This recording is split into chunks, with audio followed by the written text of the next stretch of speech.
Yo, this is Jay from Straight Smoke Gaming, and in today's video, we're going to be doing the post-Week 11 NFL Power Rankings. As you guys know, this is a new series that me and Orb Smoke started this NFL season, where at the end of every week, we go ahead and we make a list, and we pretty much just move teams up and down based on how they played, and we do keep track as to where they were last week. So we're going to go ahead and get started here with the back-end team. So we're going to be starting at 32, and at 32, we have the Carolina Panthers. They were on a bye week. They didn't really do much to move themselves up or down. So sadly, they didn't really have a chance to move up at all because of the bye week. But at 31, we have the Jacksonville Jaguars. They are also not moving anywhere. The Jaguars just aren't good. The coaching staff's not good. The team's not good. They're dealing with injuries. If you wanted to argue with me about the Jaguars being the worst team in the league, I would say, okay, yeah, I agree with you. I feel like 32, 31, and 30, you could argue any one of them being the worst team in the league, and you probably have a pretty solid argument. That being said, at 30, we have the Tennessee Titans. That's exactly where they were last week. The Titans just aren't good. Will Levis is not a good quarterback. That experiment is over. Tony Pollard, he's had an all right year, but overall, this team is just not good offensively or defensively. At 29, we have the New York Giants. Same thing with the Carolina Panthers. They had a bye week, so no real chance to move themselves up or down.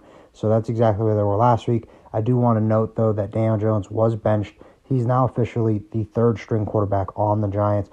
Tommy DeVito got promoted to starter. So they kind of did Drew Lock dirty. They just passed over him. He's been the backup all year. You would think you would go to him, not the third string, but that's not what they're doing.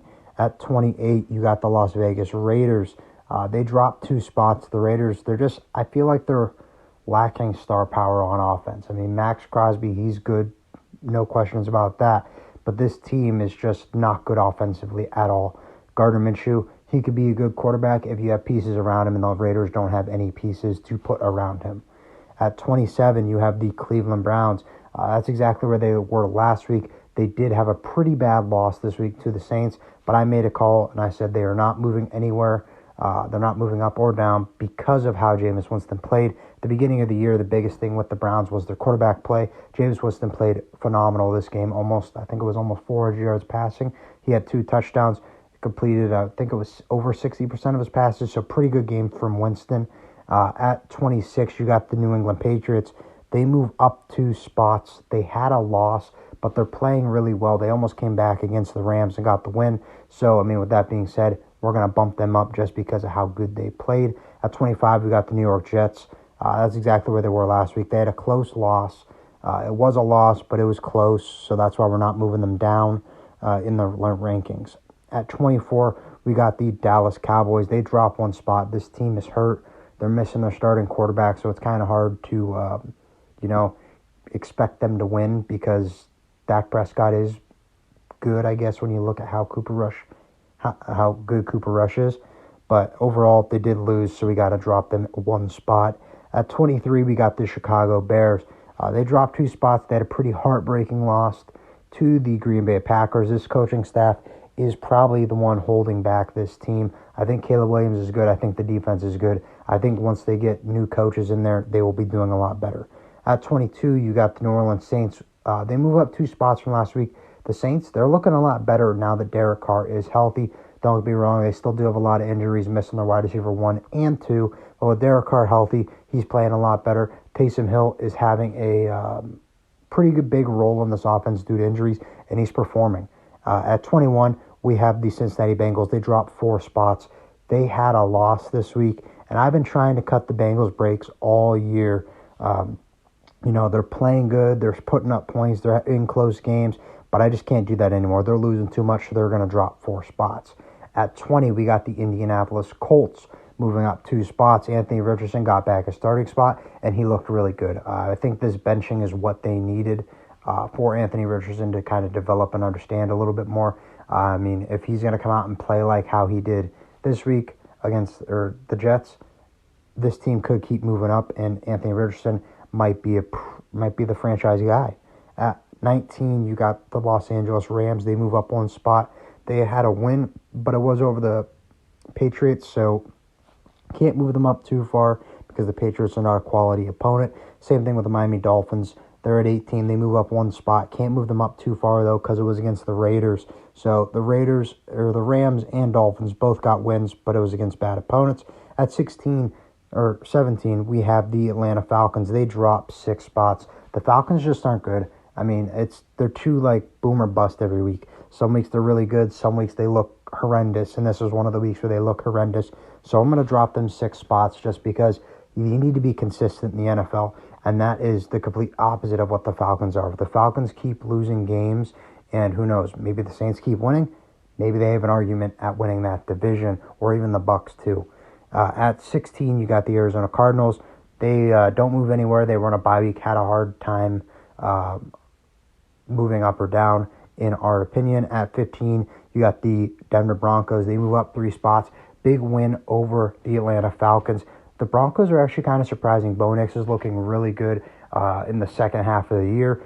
He's kind of trying to play his way into the Offensive Rookie of the Year conversation, in my opinion. If Jaden Daniels starts to slip and Bo Nix keeps doing what he's doing, he might have an argument there. At 14, we got the Green Bay Packers.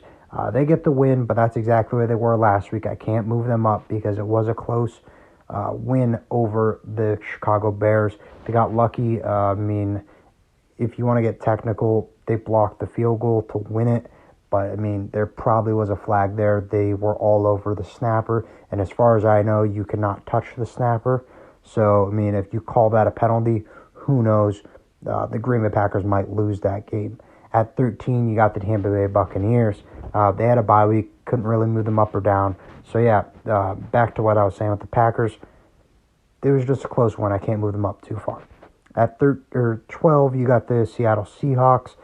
They move up 3 spots. They got a big win on a division rival, the San Francisco 49ers, so that's going to display them moving up some spots. At 11, the San Francisco 49ers, they dropped 2 spots. The reason I have the 49ers still above the Seahawks is solely because I just think when you're putting the roster side by side, without a doubt, the 49ers have the better roster than the Seahawks, but they are close in the power rankings because of this win for the Seahawks and loss for the 49ers.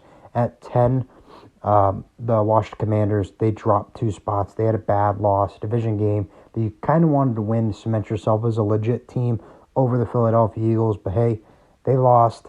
They're still a good team. I'm not going to drop them out of the top 10, but they are going to fall back a little bit. That's why they go back 2 spots. At 9, you got the Houston Texans. They get a big win this week, moving up 3 spots. Joe Mixon looked really good. Nico Collins' first game back. As long as Nico Collins starts to slowly work himself back into this offense, hopefully we see better games from C.J. Stroud.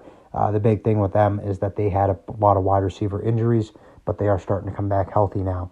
At number 8, we have the Los Angeles Chargers. They move up 2 spots. They got a win. They put up a lot of points over the Bengals, I believe it was. So, I mean, yeah, we're going to move them up. I don't really know if they can compete with some of these other teams like the Baltimore Ravens. They had a loss. They dropped 5 spots. But if you're putting the roster side by side, I just think the Ravens have a better roster. And if it comes down to a one game play to win or play to get in playoffs, whatever, I just think it's going to be the Ravens that end up coming out on top in that matchup. At number 6, you got the Minnesota Vikings. They're staying exactly where they were at from last week. I mean, they had a win, but it was against the not a good team. I think it was the Tennessee Titans. So we're not going to move them up, mainly because the Pittsburgh Steelers had a really good game against the Ravens. That's a division game, so we're going to bump them up 2 spots. The Steelers, they are running away with this division. Definitely not my pick as to who would win their division. I would have picked the Ravens, but hey, the Steelers, they're playing good. Boswell's having a really good year. I've seen this stat. If you're a fantasy football player, you know this. Boswell's outscored a lot of key offensive pieces, early round picks, so that's kind of interesting. At number 4, we have the Philadelphia Eagles. They move up 1 spot. Like I was saying, big win over the Commanders, division game. That's going to put them inside the top 5, so that's why they're sitting there, is because it was a division win, move up 1 spot. At number 3, you got the Kansas City Chiefs. They dropped 3 spots. They were 1 all year long, but they got a loss this week to the Buffalo Bills, who are at 2. They move up 2 spots, as you can see there over on the side. Josh Allen has the crown on. A lot of the NFL community is happy that the Bills knocked off the Chiefs. They're getting tired of seeing the Chiefs win, so that's why he's got the crown. He knocked off the champs, the undefeated team, the only undefeated team, ruined the perfect season. So Good for the Bills. They're going to move up 2 spots because of it. But at number 1, we have the Detroit Lions. They move up 2 spots. The Lions, they're really good. I know they played the Jags, so that's not a good team, but they put up a lot of points. Their defense played really good. And you got to remember, this defense has been playing really good, even with the absence of Aiden Hutchinson, who is done for the year. So with this offense clicking and the defense clicking without their best player, I think it's probably a no-brainer to have the Lions at 1 now that the Chiefs have finally had their first loss. Before then, if you said, no, you can't move the Chiefs because they haven't lost the game, I get it. But now that they have lost the game, we're going to go ahead and put the Lions at 1. This is subjective, so go ahead and comment down below. Let me know what you guys think. We like reading that stuff. If you think we ranked a team too high, if you think we ranked a team too low, go ahead and let us know. We might take that into consideration next week, depending on how they play. But yeah, go ahead, leave a like, leave a comment, and that's all we got in this video. So if you enjoyed, please remember to like and sub for more Madden content, or see you in the next video. Bye, guys.